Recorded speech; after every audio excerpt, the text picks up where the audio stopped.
सद्गुरु, शादी कितनी ज़रूरी है और मुझे ये कैसे पता चलेगा कि ये मेरे लिए सही रास्ता है? क्या आप शादीशुदा हैं? नहीं।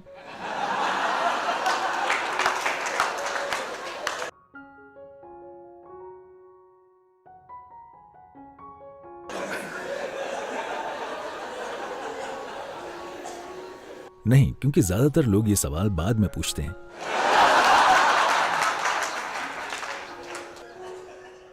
आप सही समय पर पूछ रहे हैं।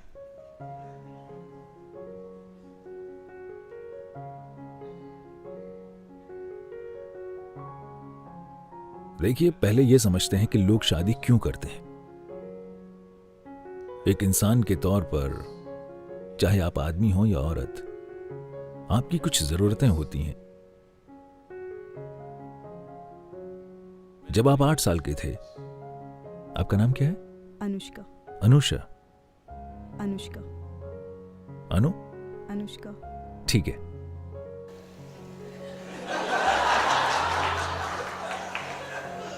अगर आप शादी करेंगी तो हम आपका नाम आधा काट देंगे, हम आपको अनु बना देंगे। क्योंकि शादी करने के लिए आपको संस्कृत विद्वान कहां मिलेगा।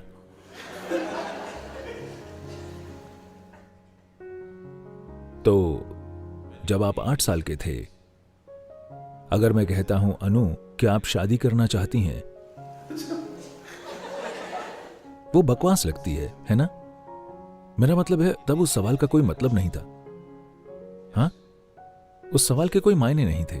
अगर मैं आपसे तब पूछता जब आप 6 के थे, तो उसका कोई मतलब नहीं होता। जब आप 8 के थे, तो ये इस पर निर्भर करता है कि आपका परिवार किस तरह का है। ये या तो एक मजाक होता, या आप इसका विरोध करते, या इसे वाकई समझे बिना आप हाँ कह देते। अगर मैं ये सवाल आपसे 14 साल की उम्र में पूछता, तो आप थोड़ा शर्माते, क्योंकि आप सोचने लगे थे।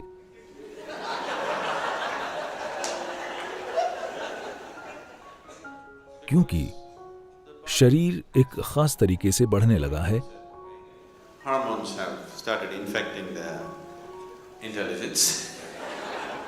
हार्मोन्स ने बुद्धि पर कब्जा करना शुरू कर दिया है और अब आप सोच रहे हैं, अगर मैं आपसे 18 साल की उम्र में पूछता हूं, तो आपकी परवरिश के माहौल के आधार पर आपका जवाब स्पष्ट रूप से हाँ या नहीं होगा। अभी नहीं या बिल्कुल नहीं, ये इस पर निर्भर करेगा कि आपके साथ 14 से 18 के बीच क्या हुआ है। हाँ,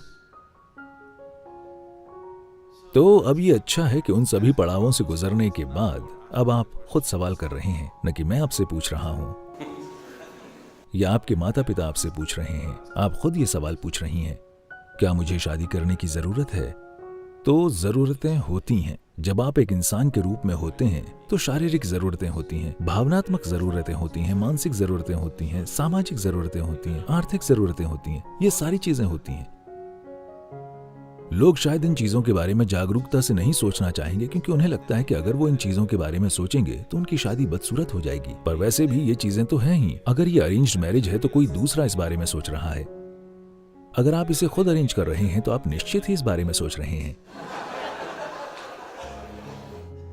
हाँ या नहीं? ये सब सोच विचार होते हैं।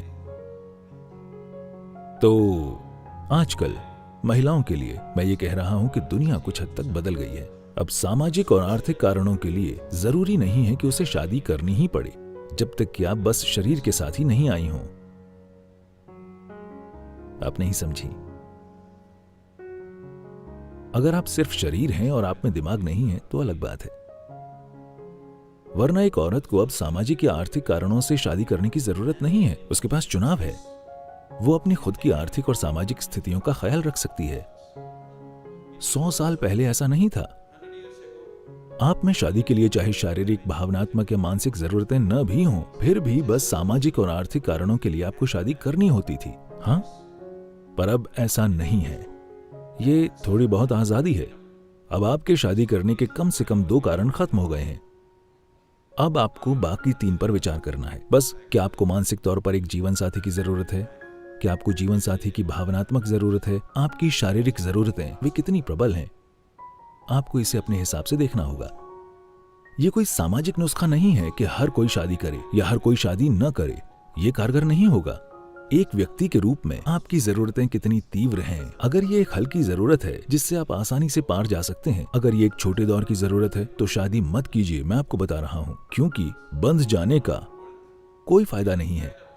क्योंकि बंधने के साथ ये सिर्फ 2 लोग ही नहीं रहेंगे, ये 4 या कभी कभी 6 हो जाते हैं।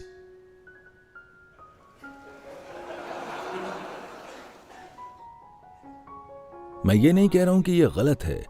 क्या आप इसे चाहती हैं? यही सवाल है। हर इंसान को खुद के लिए सोचना चाहिए, न कि सामाजिक मानदंड से चलना चाहिए। सामाजिक चलन चाहे जो भी हो, मैं शुरू से ठीक यही बात कह रहा था। आप आध्यात्मिक सिर्फ तभी बनते हैं जब आपके चुनाव 100% खुद के होते हैं और आप दूसरी ताकतों से प्रभावित नहीं होते। आपको चुनना है कि क्या ये जरूरी है। अभी लोगों ने दूसरी तरह के समाधान ढूंढ लिए हैं। पश्चिम में और भारत में भी काफी हद तक ये होने लगा है।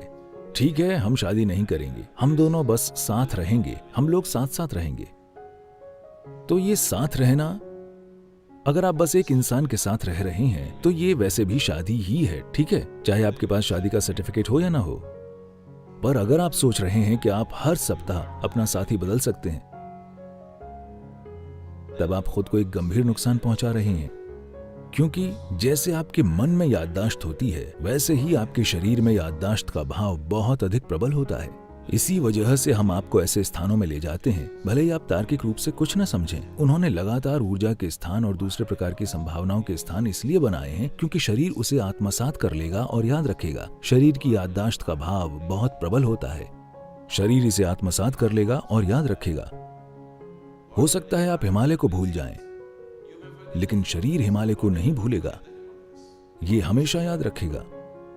आप भूलने की बीमारी के कारण पूरी याददाश्त खो सकते हैं, लेकिन भौतिक शरीर में यादें बनी रहेंगी। शरीर इसे नहीं छोड़ेगा। बस क्योंकि आपने अपनी याददाश्त खो दी है, तो इस वजह से आप अपने कर्म तक को नहीं खोने वाले हैं।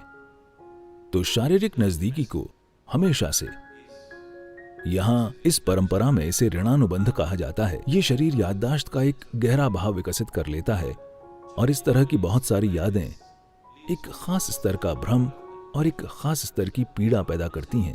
आप इसे स्पष्ट रूप से देख सकते हैं, आप इसे बहुत साफ देख सकते हैं। जो लोग अपने जीवन के साथ लापरवाह हैं, वो सही मायने में आनंद को कभी नहीं जान पाएंगे। वे बस वैसे ही रहते हैं। कृपया आप इसे अपने आसपास ध्यान से देखें।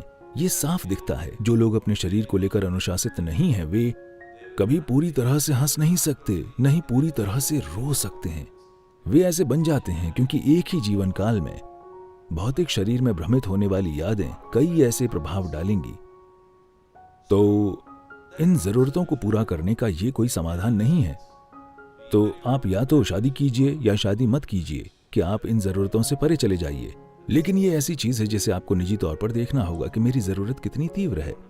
अगर आप स्पष्टता से और समाज से प्रभावित हुए बिना इस पर गौर करना चाहते हैं, तो हमेशा सबसे अच्छा ये होगा कि आप 1 महीने की छुट्टी लें, आश्रम में रहें और बस ध्यान करें। जब आप निर्णय ले लें, तब आपको स्पष्टता की स्थिति में होना चाहिए।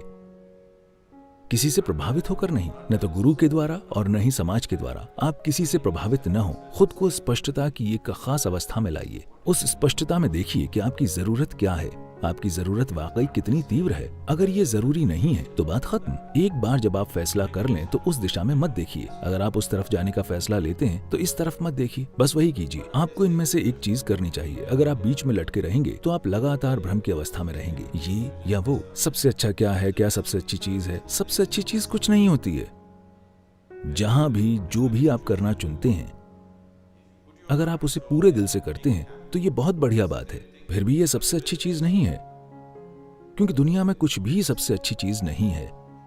जो आप कर रहे हैं उसमें अगर आप वाकई खुद को झोंक देते हैं तो ये बहुत अच्छी बात है, लेकिन ये सर्वश्रेष्ठ चीज नहीं है। सर्वश्रेष्ठ में दूसरे लोग शामिल होते हैं, है ना? बेस्ट का मतलब है, बेस्ट सौदे का मतलब है कि आप हर किसी से बेहतर हैं। इसमें दूसरे लोग शामिल हैं। ये खुद को हराने की प्रक्रिया है। जिस पल आप सर्वश्रेष्ठ करने की कोशिश करते हैं, आप खुद को हराने की प्रक्रिया पर आ जाते हैं। मैं एक शानदार चीज कर रहा हूं, इसमें कोई दूसरा शामिल नहीं है। मैं बस सड़क पर चल रहा हूं। मुझे लगता है मैं एक शानदार काम कर रहा हूं। मैं सबसे अच्छा काम नहीं कर रहा हूं, हिमालय की गुफाओं में रहने वाले योगी वो सबसे अच्छी चीज नहीं कर रहे हैं, वो खुद के लिए एक शानदार काम कर रहे हैं। कोई शादीशुदा है, खुशी से अपने परिवार के साथ रह रहा है, तो वो एक शानदार काम कर रहा है, वो सबसे अच्छा काम नहीं कर रहा है। तो सबसे अच्छा काम करने की कोशिश मत कीजिए, जीवन बर्बाद हो जाएगा, क्योंकि इसमें पूरी दुनिया शामिल है।